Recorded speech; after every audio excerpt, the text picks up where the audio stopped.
위키뉴스 이승희 기자와 함께하는 키워드 포착 시작하겠습니다. 오늘도 스튜디오에 이 기자 나와 있습니다. 안녕하세요. 네, 안녕하세요. 키워드 포착의 이승희 기자입니다. 네, 오늘은 어떤 내용으로 이야기 풀어볼까요? 민간인 성관계 영상이 가장 빨리 유포되는 나라가 어디인지 아시나요? 바로 대한민국입니다. 한국 여성의 실제 성관계 영상을 부르는 코리안 홈메이드 포르노라는 영어 단어까지 생길 정도인데요. 초고속 인터넷망 확산과 IT 산업진흥은 음란물 덕분에 성장했다고 해도 과언이 아닐 정도로 한국 사회의 불법 음란물 수요가 적지 않습니다. 그래서 발생되는 문제도 많은데요. 최근 한 기업 회장의 충격적인 갑질 행위가 도마에 오르면서 불법 음란물 유포 과정에 대한 관심 역시 높아졌습니다. 그래서 오늘은 관련 내용 세세히 짚어보려 합니다. 네. 이 음란물은 사실 어느 시대에나 있었습니다. 그런데 IT 기술이 발달하면서 그 심각성이 더 커지고 있는데요. 이 음란물과 IT 산업의 연관성 짚어보고 가도록 하겠습니다. 자, 불법 음란물. 이 이슈는 사실 계속해서 있었는데 최근에 이슈가 더 커진 게 구속된 양진호 전 회장 때문이었죠? 네, 그렇습니다. 양진호 전 한국미래기술회장은 국내 웹하드 업계 1위를 차지하는 두 곳의 실소유주인데요. 불법 자료와 음란 콘텐츠를 유통해 막대한 부를 축적했고 이 영향력을 기반으로 직원들에게 온갖 악행을 저지르다 덜미를 잡혀 구속됐습니다. 현재 재판이 진행 중인데요. 그래서 불법 음란물 유통을 막는 동시에 처벌을 강화해야 한다는 목소리가 확산되고 있습니다. 네, 맞습니다. 막대한 부를 축적하게 된 주 수익원이 불법 음란물 유통이라는 사실이 밝혀지면서 국민들 참 큰 충격을 받았는데요. 자, 그렇다면 이번 사건에 대해서 알아보기 위해서는 유통 구조부터 좀 들여다봐야 될 것 같습니다. 자, 불법 음란물은 그러면 대체 누가 올리는 건가요? 불법 영상은 개인이 직접 올리기도 하지만 널리 유포하는 건 헤비 업로더입니다. 네. 이 헤비 업로더란 직업적으로 영상을 올리는 사람들을 말합니다. 최근 수사를 통해 드러난 사실에 따르면 몇 달 만에 6천만 원을 벌었다는 헤비 업로더도 있는 것으로 확인됐습니다. 양 전 회장의 회사는 이런 사람들에게 뒷돈을 주거나 직원을 독려해서 불법 음란물을 올리는 방식을 써온 것으로 의심받고 있습니다. 그러니까 직접 그런 음란물을 올리는 사람이 있지만 직업적으로 또 올리는 헤비 업로드가 따로 있군요. 근데 궁금한 게 이게 어떻게 불법 음란물이 계속해서 올라오는 걸 방치할 수 있었을까요? 사실 이 웹하드 업체를 운영할 때는 그런 영상을 당연히 걸러줘야 되는 게 아닌가라는 생각은 드는데요. 네, 일반적인 상식에 기대어 봐도 그게 당연합니다. 네. 실제로 전기통신사업법에 의하면 음란물은 등록될 때 필터링되어야만 하는데요. 2011년 웹하드 등록제가 시행된 후 업체들의 불법 음란물 필터링이 의무화됐습니다. 다시 말해 필터링 업체를 두거나 따로 계약을 맺어서라도 음란물을 걸러내야 하는 겁니다. 그런데 이 양 전 회장 같은 경우에는 이 필터링 업체를 본인이 직접 만든 것으로 드러났습니다. 그러니까 필터링 업체를 직접 만들어서 같이 운영을 했기 때문에 이 음란물이 제대로 걸러지지가 않았던 거군요. 네, 그렇습니다. 양 전 회장이 실소유했다는 회사 중 하나인 필터링 업체는 불법 음란물을 제대로 걸러내지 않아서 웹하드 업체에 막대한 불법 이익을 안겨줬다는 의혹을 받고 있는데요. 한국사이버 성폭력 대응센터는 이 필터링 업체와 계약을 한 일부 웹하드 업체에서 다수의 불법 음란물을 확인할 수 있었다고 주장했습니다.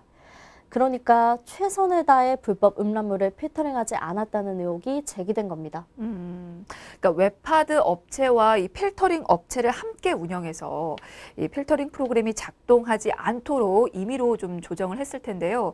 영상물 유통으로 수익을 얻었다는 의혹을 그래서 사고 있는 겁니다. 그러면 이게 정상적으로 원래 필터링 프로그램을 사용하면 이게 음란물을 걸을 수 있게 되는 거죠? 네. 변형 및 편집된 복제 영상까지 걸러내는 기술인 DNA 필터링 프로그램을 돌릴 경우 디지털 성폭력 영상의 98% 정도는 아예 인터넷에 올리지 못하게 할 수 있는 것으로 알려져 있습니다. 네. 그렇군요. 직업적으로 음란물을 올리는 헤비 업로드를 활용하고 또 불법 영상을 감시할 수 있는 이렇게 필터링 업체까지 소유를 했습니다.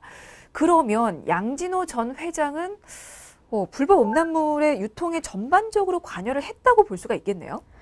경찰 수사 결과에 따르면 양 전 회장은 2003년 10월과 2007년 2월 웹하드 업체 두 곳을 설립했습니다. 네. 2008년에는 웹하드 사이트에 불법 음란 정보를 걸러내는 필터링 업체도 인수했다고 하는데요. 직접 대표로 나서지는 않고 대표이사 3명을 선임해 회사 관리 업무를 맡겼지만 이 필터링 업체와 웹하드 업체가 같은 사무실을 사용했다고 합니다. 그래서 경찰은 양 전 회장이 적극적으로 음란물을 걸러내지 않아 사실상 음란 동영상 유포를 방조한 것으로 보고 있습니다. 아, 불법 음란물 유통을 방조한 혐의를 받고 있군요. 근데 거기서 또 끝이 아니라고요? 네, 그렇습니다. 영상을 지워주는 디지털 장의사 업체까지 한통속이라는 의혹이 제기된 겁니다.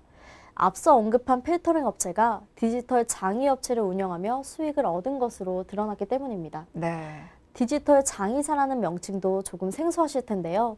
이 디지털 장의사는 불법 음란물 유출 피해자로부터 돈을 받고 영상을, 사진을 삭제하거나 차단해주는 일을 하는 곳입니다. 그러니까 불법 영상이 그렇게 돌면서 또 피해자들이 생길 텐데 그 피해자들이 자신이 찍혀 있는 영상을 지워달라면서 또 돈을 주고 부탁을 하는 거군요. 네, 앞서 언급했던 업체는 2015년 설립됐는데요.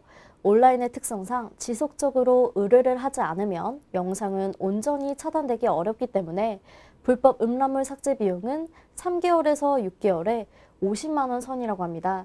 결국 그로 인한 수익 역시 상당히 올린 것으로 드러났습니다. 그러면 종합을 좀 해보면 불법 음란물을 올리는 곳, 그리고 그런 영상을 필터링하는 업체, 그리고 그런 영상을 지우는 곳, 세 곳이 다 한통속이었다는 거네요? 네, 맞습니다. 불법 음란물이 업로드되면 필터링 업체에서는 형식적으로만 필터링을 하고 실제로는 필터링을 안 하는 겁니다. 이때 필터링을 거치지 않은 영상이 올라갔을 때 삭제를 원하는 사람들에게 돈을 받고 삭제하는 건데요. 결국 불법 음란물 공유와 허위뿐인 필터링, 영상 삭제 요구 등을 통해서 돈을 버는 겁니다. 그래서 불법 음란물을 통해서 굉장한 부를 축적할 수 있었던 겁니다. 이 구조를 웹하드 카르텔이라고 합니다. 웹하드 카르텔이요? 네, 서버 운영자와 관리자, 헤비 업로더, 업로더 프로그래머, 디지털 장의업체 등이 결탁하고 불법 음란물 유통을 통해 수천억 원대 수익을 올린 뒤 이 수익을 나눠 갖는 구조를 의미하는 단어입니다. 네, 그 와중에 또 얼마나 많은 피해자들이 생겼을지 사실 짐작은 안 되는데요.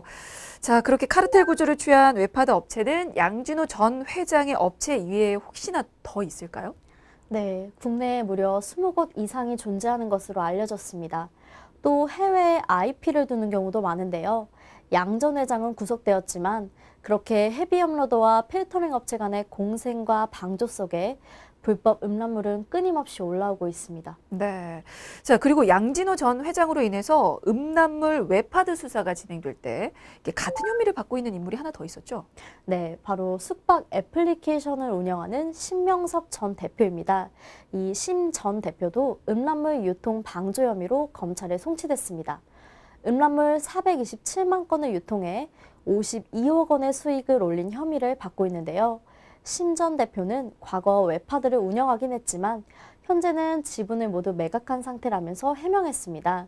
하지만 논란이 끊이지 않았고 결국 대표직을 사임했습니다. 네. 레저 숙박 예약 서비스를 운영하던 대표 역시도 불법 음란물 유포 방조에 대한 논란이 이어지고 있는데요. 문제는 이 유포되는 곳이 너무나 많다는 겁니다. 웹하드는 사실 그 많은 누리꾼에게 익숙한 서비스잖아요. 하지만 음란물 유통의 온상이라는 부정적인 이미지가 굉장히 강한데요. 웹하드뿐만 아니라 국내외 인터넷 포털 사이트나 SNS를 통해서도 이게 음란물이 계속해서 공유되고 있잖아요. 네, 국회 과학기술정보방송통신위원회 윤상직 자유한국당 의원에 따르면 최근 5년간 방송통신심의위원회가 국내외 인터넷 포털 및 SNS 공간에 유통되는 불법 유해 정보 71만 1,434건에 대해 시정 요구를 내린 것으로 나타났습니다. 가장 많은 시정 요구를 받은 곳은 11만 9,205건이나 되는데요. 우리가 매일같이 사용하는 포털 사이트와 SNS도 포함되어 있습니다. 그렇군요. 위반 내용별로 보면 어떤가요? 음란물이 가장 많나요?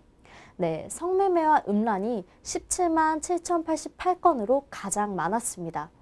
포털과 SNS 사업자별 위반 내역을 순위로 구분할 경우 성매매와 음란 건수는 SNS와 일반 블로그의 중간 형태를 취하고 있는 플랫폼이 11만 8,539건, 67%로 가장 많았습니다. 네, 이게 미국 소셜 미디어지만요, 국내에서도 불법 음란물의 온상으로 지탄을 받은 적이 있습니다. 이제 그래서 해외 사업자들이 국내법을 따르지 않고 이제 서비스를 제공한다는 지적도 있었는데요. 이게 전혀 개선이 이루어지지 않고 있었던 겁니까? 그렇지는 않습니다. 초반에는 실제로 방송통신위원회의 음란물 대응 요청을 거부한 적도 있습니다. 하지만 논란이 끊이지 않고 이어지자 얼마 전 몇 가지의 예외 사항을 제외하고 노골적인 음란 콘텐츠나 나체가 들어간 사진, 비디오, GIF 콘텐츠를 플랫폼 내에서 금지할 방침을 밝혔습니다. 음란물이 포함된 게시물은 비공개로 전환돼 다른 사용자에게 노출되지 않도록 하고 있습니다. 노출이 있다고 하더라도 클래식 예술작품, 정치적 시위, 모유수유, 출산 직후의 사진 등은 예외라고 합니다. 네, 뭐 음란물에 대한 필터링이 물론 제대로 이루어져야 하긴 하는데요. 사실 이 불법 음란물을 접할 수 있는 곳이 너무나 많아서요. 경찰 쪽에서도 적극적으로 좀 나서야 하지 않을까라는 필요성이 좀 느껴지긴 하는데요. 네, 그래서 경찰은 사이버 음란물과의 전쟁을 선포하고 대대적인 음란 영상물 단속을 하고 있습니다. 지난해 8월부터 3개월간 특별 단속 100일 계획을 진행했는데요. 40개 사이트에서 53명의 운영자를 검거하고 헤비 업로더 347명을 입건하기도 했습니다. 네, 사실 이 불법 영상 노출로 인한 피해자도 늘어나고 있는 데다가 이제 뭐 성인이 아닌 청소년들도 너무나 쉽게 접할 수가 있기 때문에 더 우려가 되는데요. 이게 계속해서 관련 당국이 좀 이루어져야 될 것 같아요. 맞습니다. 그래서 경찰도 1월부터 3개월간 웹하드 카르텔 집중 단속에 돌입했습니다. 이번 단속을 통해 음란물 유통망을 완전히 무너뜨리겠다는 계획을 세우고 있는 건데요. 경찰뿐만 아니라 과학기술정보통신부, 방송통신위원회, 방송통신심의위원회, 여성가족부, 국세청 등 관계기관들이 힘을 모았습니다. 음란물 유통이 근절될 때까지 입체적인 단속을 진행할 예정이라고 합니다. 네, 정말 그렇게 관계 기관들의 협업이 정말 중요할 것 같은 게요. 사실 웹하드 업체가 음란물로 돈을 벌 수 있는 수익 구조를 유지하는 한은 언제든지 또 유통이 될 수 있으니까요. 협업으로 다른 조치도 좀 기대해 볼 수 있을까요? 네, 있습니다. 경찰과 관계 기관들의 협업이 이루어지면 형사처벌뿐 아니라 과태료나 등록 취소 등의 행정 제재, 불법 수익에 대한 적극적인 세금 징수 등 종합적이고 입체적인 제재가 가능해집니다. 결국 웹하드의 불법 행위를 효과적으로 억제할 수 있을 것으로 여겨집니다. 네. 그리고 지금까지 이 불법 음란물 유포에 대한 처벌 수위가 너무나 낮았다라는 그런 지적도 있습니다. 그래서 그만큼 처벌 역시 좀 강화돼야 될 것 같은데요. 그와 관련해서 논의되고 있는 방안이 좀 있나요? 네, 방송통신위원회는 불법 음란물을 유통하는 웹하드에 과징금을 부과하는 방안을 마련할 예정입니다. 네. 음란물 유통 사업자에 부과하는 과태료를 현행 최고 2천만 원에서 상향하고 징벌적 과징금을 부과하는 방안을 검토하고 있는데요. 앞으로 국회와 법안 개정 협의에 착수할 계획이라고 합니다. 네, 뭐 여러 법적인 조치도 필요한 상황인 만큼 법 개정 상황도 좀 살펴보도록 하겠습니다. 관련해서 발의된 법안이 있을까요? 네, 있습니다. 민경욱 자유한국당 의원이 웹하드 카르텔 문제를 근절하기 위해 전기통신사업법 일부 개정 법률안을 대표 발의했습니다. 웹하드 업체가 불법 촬영물이 유통되지 않도록 모니터링하고 발견 즉시 삭제하도록 하는 내용을 골자로 하고 있습니다. 일명 양진호 방지법으로 불립니다. 개정안에는 어떤 내용들이 들어있습니까? 네, 개정안에는 웹하드 업체에 불법 촬영물이 유통되지 않도록 모니터링 의무를 부여함과 동시에 이를 발견한 경우에는 지체 없이 해당 정보를 삭제하도록 하는 내용이 담겼습니다. 또 웹하드 업체가 모니터링 업체나 삭제 업체의 주식 또는 지분을 소유하지 못하게 함으로써 디지털 성범죄의 구조적 문제까지도 해결하도록 하고 있습니다. 네, 알겠습니다. 뭐 눈부신 정보통신 기술의 발전은 물론 환영할 만한 일이긴 한데요. 그 기술이 악용되는 일은 없어야 될 것 같습니다. 자, 오늘은 여기서 마무리 짓겠습니다. 지금까지 쿠키뉴스 이승희 기자였습니다. 고맙습니다. 네, 감사합니다.